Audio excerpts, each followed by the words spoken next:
Welcome, guys, to Vipes Speak English. Alright, let's begin this English journey together. This is second part of your English level test stories. We cover 6 parts in the previous episode. Let's begin with Part 7. Welcome to Part 7, the level where English isn't just understood, it's felt. This stage deals with emotional insight, layered meaning, and subtle internal logic. If you follow this comfortably, your comprehension is beyond traditional C2. My name is Harper, and I didn't realize how much I was carrying until life basically forced me to slow down. Not with some dramatic breakdown or movie-style crisis, nothing that obvious. It was quieter than that. Almost sneaky. The kind of moment that catches you slipping when you think you're fine. It happened one afternoon when I was driving home. No traffic, no drama, just a regular day. I stopped at a red light and noticed my hands gripping the steering wheel way too hard. My shoulders were tense, my jaw locked. I wasn't angry. I wasn't sad. I wasn't even stressed about anything specific. My body was just running on high alert for no reason. That's when I had this thought.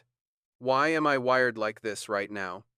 It wasn't judgmental, more like an honest check-in. And that tiny question opened a door I didn't know was there. Over the next few days, I started noticing little things I'd ignored for years. The way I apologized for things that weren't my fault. The way I rushed through conversations because I didn't want to take up space. The way I planned everything down to the minute. Because leaving room for uncertainty made me feel unsafe. Nothing dramatic, just patterns I'd accepted as normal. What surprised me wasn't the stress. It was how deeply automatic it had become. Like my mind had been running an old program, without ever asking if I still needed it. One evening, I sat in my car after work, with the engine off, and the radio playing quietly. I didn't move. I didn't scroll. I didn't call anyone. I just sat there and let myself feel whatever was trying to come through. And honestly, it felt foreign, uncomfortable, but also real in a way that hit straight to the core. I realized I'd been operating at 110% for so long that normal started to feel unsafe. Stillness felt suspicious. Rest felt like slacking. Even happiness felt temporary, like I shouldn't trust it too much. When I finally admitted that to myself, it was like turning on a light in a room I'd been avoiding. So I dialed things back, not with some giant life overhaul, just small adjustments. Saying no, without giving a whole essay explanation. Taking breaks before I hit burnout. Letting myself breathe without needing to earn it. And something unexpected happened. Life didn't fall apart. The world didn't punish me. People didn't leave. Instead, everything started making more sense. My emotions didn't feel random anymore. My reactions connected to real things, not invisible pressure. I finally started hearing myself without the noise. If this entire reflection felt clear, natural, and emotionally grounded, your English is officially operating beyond C2. Ready for the next step into identity level language? Welcome to Part 8, the identity level. Here, English isn't about language. It's about how people understand themselves, how they shape their own stories, and how identity shifts when life pushes or pulls in unexpected ways. If you can follow this kind of emotional and conceptual language easily, your English is beyond advanced. My name is Maya, and for most of my life, I shaped myself around what other people needed. Not because they asked, just because I didn't want to disappoint anyone. I became the responsible one, the strong one, the person who always had it together. And honestly, I wore that role like a uniform. I didn't question it. I thought that's who I actually was. But little cracks started showing. Whenever I made time for myself, I felt guilty. Whenever I said no, even for good reasons, I felt selfish. Whenever someone praised me for being so reliable, something inside me tightened like my gut wasn't buying it anymore. One afternoon, a close friend told me, "You're always there for everyone, but not for yourself." It hit close. Too close. and instead of brushing it off like I usually do, I actually sat with it. That night, I looked around my apartment and noticed something strange. Everything in my space reflected other people's tastes. My calendar was filled with obligations I didn't even enjoy. My goals? Half of them weren't really mine, they were expectations I had inherited without realizing. I had built a whole identity around being useful, around being the person who never dropped the ball, the person you could count on. But deep down, I knew something felt off. I wasn't exhausted from life being hard, I was exhausted from carrying a version of myself that wasn't fully me. So I made a decision, something small, but real. I was going to stop performing and start being honest. Not dramatic honesty. Not blow up your life honesty. Just keeping it real with myself. The first change was tiny. I started asking myself, do I actually want this? It sounds simple. But wow, answering that honestly was harder than I expected. I let go of a few habits that weren't serving me anymore. I changed how I decorated my space. I created boundaries, messy ones at first, but they got better. I started choosing people and situations that felt aligned, not just convenient. And the more I did that, the more I realized something important. Identity isn't who you pretend to be. Identity is who you are when no one is asking anything from you. Now, I'm not perfect. I still fall into old patterns. I still catch myself saying yes too quickly. But I'm learning. I'm growing. I'm showing up as the version of me that feels true, not the version I built to keep everyone comfortable. If everything in this story felt natural, deep, emotional, and clear, you're officially operating at the identity level of English. Welcome to Part 9, the Perspective Mastery Level.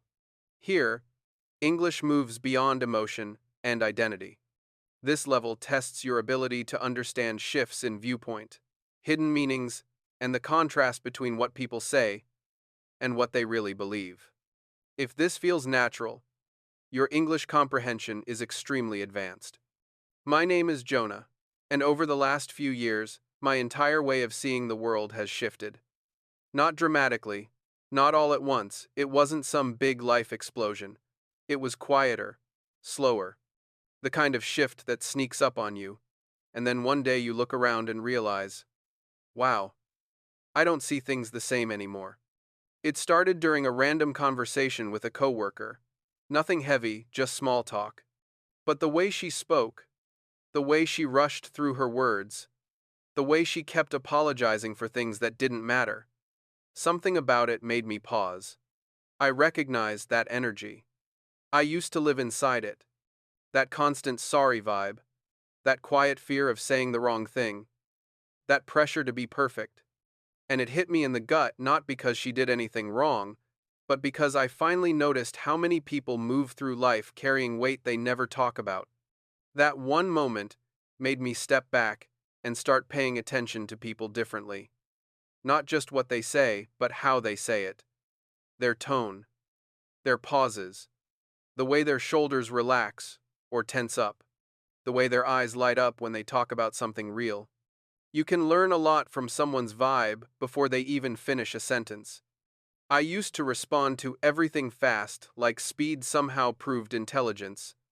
Now, I slow down. I actually listen. I let people finish their thoughts without mentally preparing my next line. And honestly, conversations started feeling way more human. Another thing that changed was how I looked at conflict. Before, if someone snapped or acted cold, I took it personally. I assumed it was about me. Now, I realize most people are fighting battles no one sees. Sometimes their attitude has nothing to do with you, they're just trying to hold themselves together. One day, a friend seemed distant. Old me would have spiraled, overthinking every detail. New me? I simply asked, "Hey, you good?" And he opened up about something heavy he'd been carrying. That moment taught me, perspective can save relationships, not by fixing everything, but by giving people space to be human. I stopped expecting life to be fair. I stopped assuming my plans were the only right plans. I stopped seeing setbacks as punishment. Now I see them as redirection signs I needed, even if I didn't want them. Perspective doesn't fix your problems, but it changes the lens you see them through. And sometimes that's enough to keep you moving. If this story felt clear, grounded, emotional, and naturally deep, your English is operating at the perspective level. Welcome to Part 10, the native mind level.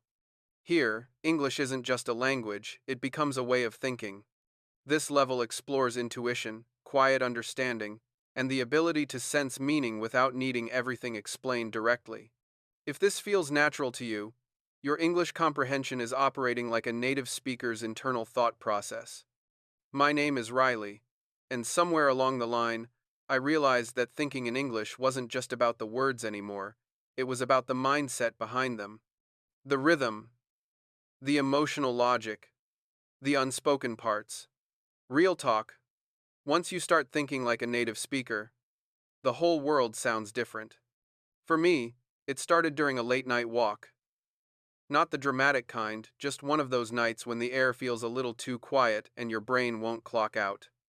I'd been stressed for weeks, juggling work, expectations, and the pressure to have everything figured out. And out of nowhere, this thought popped up. Yo, what if I'm the one making everything harder than it needs to be? That idea hit different. Not like a punch, more like a soft nudge that makes you stop in your tracks. I realized I'd been treating life like some big exam. Like every decision had to be the right one. But life doesn't work like that. It doesn't hand out grades. It barely hands out hints.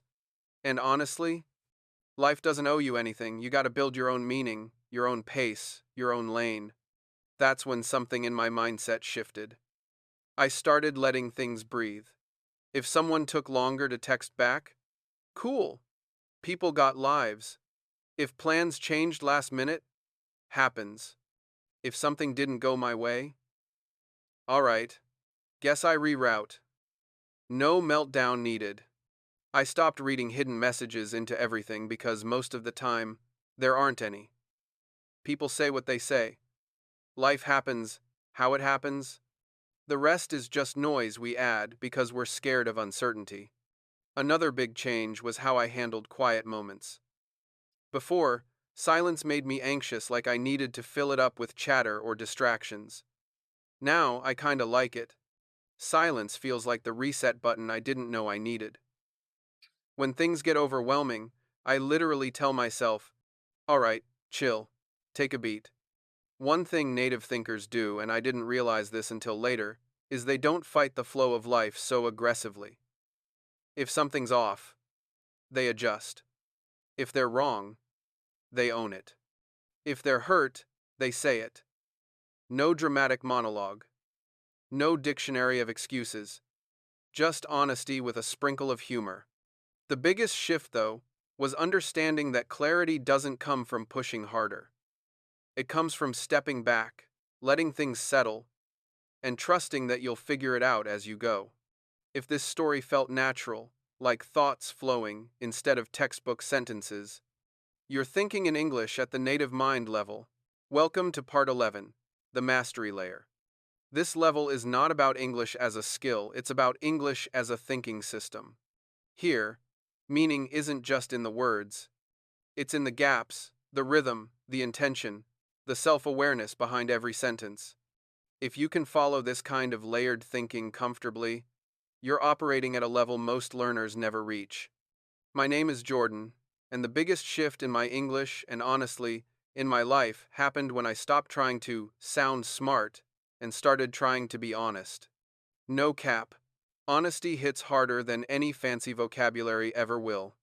Mastery isn't about knowing every word in the dictionary. Mastery is when you can take a complicated feeling and say it in a way that actually lands.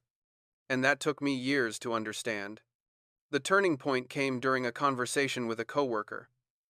We were both stressed, both tired, both pretending everything was all good.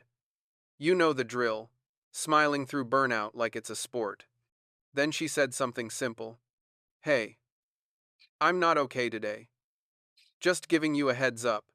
And boom, that hit me sideways. We were all out here acting like robots, trying to sound perfect, trying to hide anything messy. And she just laid it out. Clean. No over explaining, no dramatic speech, no fake positivity. That's when it clicked. Mastery isn't polished. Mastery is clear. After that day, I started talking differently in English and in life. When something bothered me, I said it without the whole paragraph of excuses. When something inspired me, I shared it before the moment passed. When I needed help, I actually asked for it. Shocking. I know. I stopped performing and started communicating. And the wild part? People responded better. Way better. Turns out, being real is kinda magnetic. Another thing I learned at this level is how to shift gears mentally. Instead of reacting fast or emotionally, I give myself that tiny moment to breathe. That half-second pause is powerful. It's like telling your brain, hold up, let's not crash the car here. Native speakers do this naturally. It's not about slowing down, it's about choosing the right lane. At the mastery layer, English becomes less about correctness and more about precision. Less about sounding intelligent and more about sounding human. I also started noticing the little things people don't say out loud. The tone, the pauses, the way someone hesitates before answering. All that unspoken language? Yeah. Mastery is when you hear that stuff too. So, what's the real secret of this level? It's not vocabulary. It's not grammar. It's not accent. It's emotional fluency, the ability to express your thoughts without hiding, shrinking, or pretending. And when you hit that level, English stops being a language. It becomes a part of your personality. If this whole section felt natural, honest, and easy to follow, you're operating at the mastery layer. Ready for the final stage? Welcome to part 12, the final challenge. This level doesn't just test English, it tests your instincts. Your ability to understand what isn't directly said, to interpret quiet meaning, and to sense the emotional direction of a story even when the language becomes abstract. If you can follow this comfortably, you're operating at a level that mirrors native level intuition. My name's Elena, and if I'm being straight up honest, this last level isn't about vocabulary at all. It's not even about how smooth or native you sound. The real challenge, the one almost nobody talks about, is learning how to hear the world without letting the noise shape you. That sounds dramatic, I know. But stick with me. It started during a late-night walk near the coast. The sky was dark, the water was calm, and the whole scene had that weird, movie-like vibe where everything feels a little louder inside your head. I was thinking about choices, the ones I made quick, the ones I made scared, the ones I made because I thought I had to. The kind you don't even question until life taps you on the shoulder like, hey, you good? No lie. I'd been avoiding that conversation with myself for months. Then I saw this older guy sitting on a bench, staring at the water like he knew every secret hidden under the waves. He didn't look sad or lonely, he looked present. Like he wasn't running from anything. Like he'd already stopped the mental race everyone else was still sprinting in. We ended up talking nothing deep at first. Weather, the view, that kind of small talk. But out of nowhere, he said, most people don't know what peace feels like because they've never sat still long enough to hear it. And man, that line hit different. It wasn't poetic. It wasn't meant to impress me. It was just true. Raw, clean, no filter. That's when it clicked. The highest level of English isn't understanding complex ideas. It's understanding simple truths, the ones you used to run from. At this level, your language becomes transparent. Nothing to hide behind. Nothing to decorate. Nothing to perform. Just you and the meaning you're trying to deliver. And here's the real twist. The challenge isn't speaking clearly. It's thinking clearly. When your mind is sharp, your English becomes sharp. When your thoughts are honest, your words become honest. When you stop trying to impress people, you finally start connecting with them. The older guy on that bench didn't teach me a new word. He taught me a new direction. So here's your final test, the one only the top 1% ever complete. Can you say what you feel without hiding behind perfect English? Can you be real even when it's uncomfortable? Can you sit with your own thoughts without trying to escape into noise? Because when you can do that, no cap, you're not learning English anymore. You're using English to learn yourself. If this part felt clear, resonant, and real, congrats, you've completed the journey. And that's it, your full journey from C1 all the way to mastery. If you made it this far, trust me, you're built different. You didn't just test your English, you tested your mindset. Remember, fluency isn't something you reach. It's something you grow into every single day. So keep showing up, keep listening, keep practicing, and most importantly, keep believing you're capable of more. If you enjoyed this breakdown, drop a comment, hit like, and subscribe. Because your English journey? Yeah, it's just getting started. See you in the next one.